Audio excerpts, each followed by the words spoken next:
सभी का अपने इस प्यारे से यूट्यूब चैनल में बहुत-बहुत स्वागत करती हूँ। सो कैसे हैं आप सभी लोग? वैसे तो ये बॉटनी का ये सेकंड चैप्टर है, जीव जगत का वर्गीकरण है। इसमें चैप्टर नंबर 4 लिखा है और नीट में यहाँ से 2 से 3 क्वेश्चंस पूछे जाते हैं। सो ये चैप्टर्स इम्पॉर्टेंट है। आइए समझते हैं। तो एरिस्टोटल यानी कि अरस्तु वैज्ञानिक रूप में सबसे पहला वर्गीकरण इन्होंने दिया था। इन्होंने आकारिकी रूप से लक्षणों के आधार पर 2 वर्गों में बाँटा, एक वृक्ष, झाड़ियाँ, शाक में और एक आरबीसी के प्रेजेंटेशन और absentation में। 2 जगत वर्गीकरण को कैरोल्स लिनियस ने दिया, जिसमें जंतु और पादप थे। इनकी कुछ कमियाँ थी, जैसे इन्होंने प्रोकैरियोटिक यूकैरियोटिक्स में विभाजन नहीं किया, स्वपरपोषी एवं परपोषी में विभाजन नहीं किया, एक कोष की बहुकोषी में विभाजन नहीं किया। जीव जगत का वर्गीकरण हैकल ने दिया, 3 जगत का वर्गीकरण, ठीक है। 4 जगत का वर्गीकरण कोपलैंड ने और 5 जगत का आर.एच. व्हिटेकर ने 1969 में किया। इनका आधार क्या था वर्गीकरण का? तो कोष की संरचना, शारीरिक संरचना, कोष का व्यक्ति, पोषण की विधि, जनन और जाति व्यक्ति संबंध, कुल 5 लक्षण थे। और इनका कुछ देखते हैं, जैसे मुनेरा में इनके कोष का प्रकार कैसा है, तो ये प्रोकैरियोटिक्स हैं और ये प्रोटिस्टा, कवक, पादप जंतु, इन चारों में यूकैरियोट्स होते हैं। ये मुनेरा जो होते हैं वो प्रोकैरियोटिक्स होते हैं और ये कोश का व्यक्ति जो इनकी है वो पेप्टाइडोग्लाइकिन की होती है।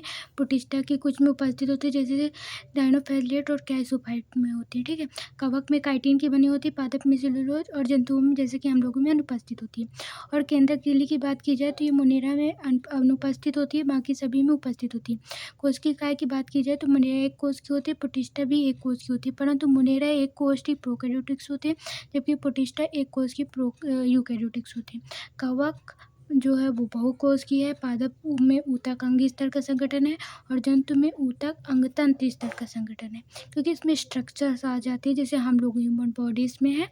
स्वपोषी और परपोषी, इसमें कई प्रकार के जो है रसायन संश्लेषी भी होते हैं, इसको हम आगे देखेंगे। इसमें पोषण प्रोटिस्टा की बात की जाए तो ये स्वपोषी परपोषी है। कवक में तोपजीवी है, पादप स्वपोषी है, जिसमें प्रकाश संश्लेषण की क्रिया होती है फोटोसिंथेसिस, और जंतुओं में परपोषी होते हैं। प्रजनन की बात की जाए तो मुनेरा संयुग्मन करता है, प्रोटिस्टा युग्मक संलयन, कवक निषेचन करते हैं, पादप निषेचन करते हैं और जंतुओं में भी निषेचन होता है, ठीक है। मुनेरा जगत में आर्कीबैक्टीरिया, यूबैक्टीरिया होते हैं। इन्हें 6 जगत का वर्गीकरण कहते हैं, जिसमें कार्ल ल्यूइस ने बांटा। मुनेरा जगत को 2 कारकों में बांटा गया, आर्कीबैक्टीरिया, यूबैक्टीरिया, और इसको 16 सारण्य के आधार पर बांटा गया। जीवों के 3 डोमेन है, आर्कीबैक्टीरिया, यूबैक्टीरिया, यूकैरिया। आर्कीबैक्टीरिया में आर्तीवारू, प्रोकैरियोटिक्स में देखिए मिथोजस, थर्मोएसिडोफिल्स, हेलोफिल्स आते हैं।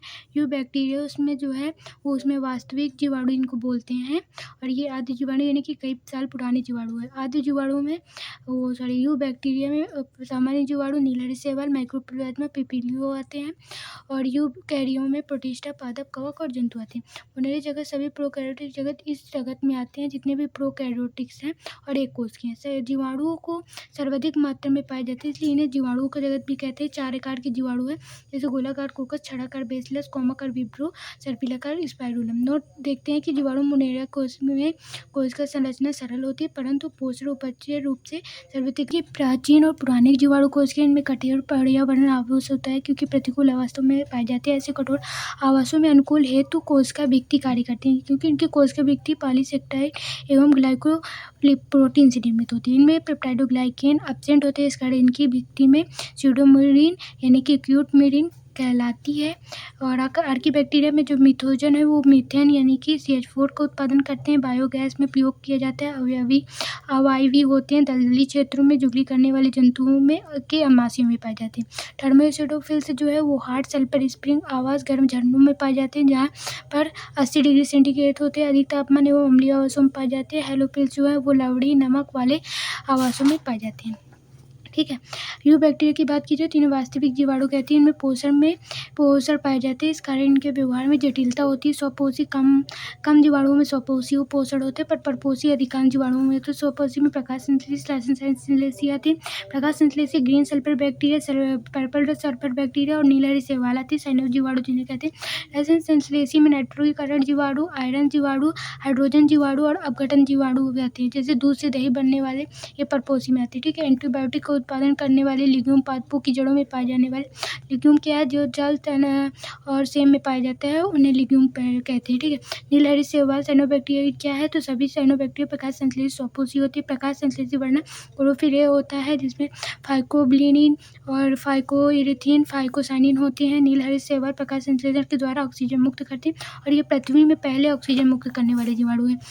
जो नीलहरी शैवाल है वो एक कोश की सल्फर में जिसमें एक कोशी स्पाइरुलिना है।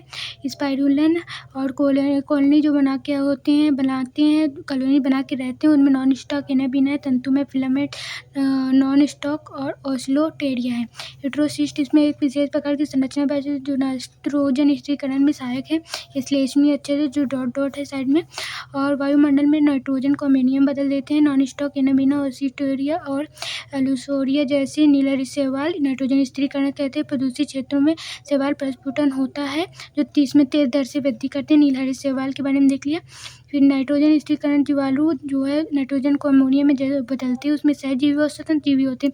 सहजीवी राइजोबियम बैक्टीरिया लिग्यूम पादपों की जड़ों में, फ्रैंकिया बैक्टीरिया और गैर लिग्यूम पादपों की जड़ों में और एनस कैल्सिनियम पाए जाते हैं। स्वतंत्र जीवी जो होते हैं वो जेटोबैक्टर, एस्परजिला और क्लोस्ट्रोडियम टिप्लिसस और ब्रेजेनिकमा में पाए जाते हैं। ठीक है। नाइट्रोजनी जीवाणु जो है ये रासायन संश्लेषी भी होते हैं। वायु में नाइट्रोजन का जो स्थिरीकरण करके अमोनिया बनाते हैं और फिर नाइट्रोमोनास की स्थिति में नाइट्राइट से नाइट्रोबैक्टर की उपस्थिति में नाइट्रेट बनाते हैं और ये जो पादपों में प्रयोग किए जाते हैं, फिर ये नाइट्रीकरण करके फिर अमोनिया में ट्रांसफर हो जाते हैं। ठीक है।